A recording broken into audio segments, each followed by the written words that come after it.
December 2022 సంవత్సరంలోనే మరి మీకు తెలిసి జరిగిందో తెలియదు జరిగిందో నాకు తెలియదు 3D నోటిఫికేషన్ అని వేసి ఏ సర్వే నెంబర్ నుంచి ఎంత భూమి పోతుంది అనేది వాళ్ళు భూసేకరణ జరిపినట్టు పబ్లికేషన్ వేసి నోటిఫికేషన్ వేసి 12 డిసెంబర్ 2022 సంవత్సరంలోనే ఈ భూమికి సంబంధించినటువంటి మీ యాజమాన్య హక్కులని ఆర్డీఓ గారు, తహసీల్దార్ గారు, రెవెన్యూ అధికారులు, నేషనల్ అధికారులు తీసుకున్నారు. ఇదంతా ఎన్నికైనటువంటి ప్రక్రియ, పాత ప్రభుత్వ హయాంలో జరిగినటువంటి ప్రక్రియ. టెండర్లు ఆమోదం ఎన్నది కూడా అప్పుడే జరిగింది. సో దాదాపు మీరు 3 గంటలు 4 గంటలు మేము బాధించిన తర్వాత చివరికి కృష్ణప్రసాద్ గారు చెప్పిన 3 ప్రతిపాదనలు వాళ్ళు బహుశా కొంతమంది షేర్ కూడా చేసుకుంటారు. నేను కూడా చాలా మొదలు చెప్పాలి. ఒకటి 3D అయిపోయింది, భూమి మాదే కాబట్టి మేము అక్కడ రోడ్ వేసినా ఏమైనా భూమి మా దగ్గరనే ఉంటుంది, అందులో రైతులకి చేసేది ఉన్నది ఏం జరగదు. అంటే 150 భూములు తగ్గిస్తే మాకేమైనా లాభం వస్తుందని కొంతమంది రైతులు అడిగితే 150 తగ్గినా 70 ఫీట్లకు తగ్గినా భూమి ప్రభుత్వానికి దఖలైంది, మీ దాంట్లో ఏం చేయలేకపోతుంది. ఒకటి. 2, 90% రోడ్డు మారుతుంది అనేటువంటి విషయంలో మీరు ఆలోచన చేయదు.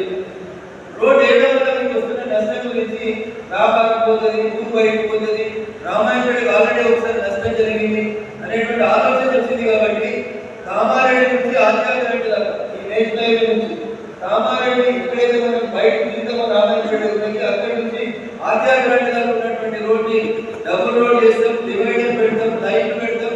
మొత్తం రోడ్డు గ్రామ పంచాయతీ, మున్సిపాలిటీ ఎవరికి సంబంధం లేకుండా నేషనల్ హైవేలో ₹1 ఖర్చు లేకుండా కొత్త రోడ్ వేసిస్తామని చెప్తున్నాం. అంటే పోలీస్ స్టేషన్ దగ్గర నుంచి శిశు మందిర్ స్కూల్ వరకు అటువైపు బైపాస్ వరకు ఉన్నటువంటి రోడ్ని మేమే డెవలప్ చేసి ఇస్తాం. ప్రతిగా రైతులకు 20 ఫీట్లు ఎత్తు 15 ఫీట్లు ఎత్తుకోవడం వల్ల నష్టం జరుగుతుంది. కాబట్టి మామూలుగా రోడ్ ఎట్లా పోతుందో, రామాయణపేట ఉత్తరకి రోడ్ ఎట్లా పోతుందో నేషనల్ హైవే అట్టే భూమి వేసుకోపోతాం.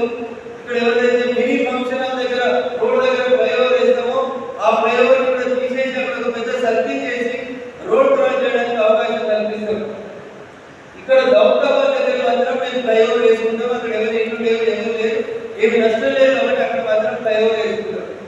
ఈ 3 ఆల్టర్నేట్ ప్రతిపాదనల్ని నేషనల్ హైవే అని చెప్పడం జరిగింది.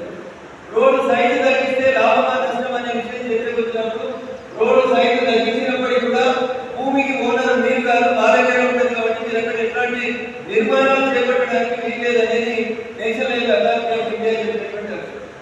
నేను రైతు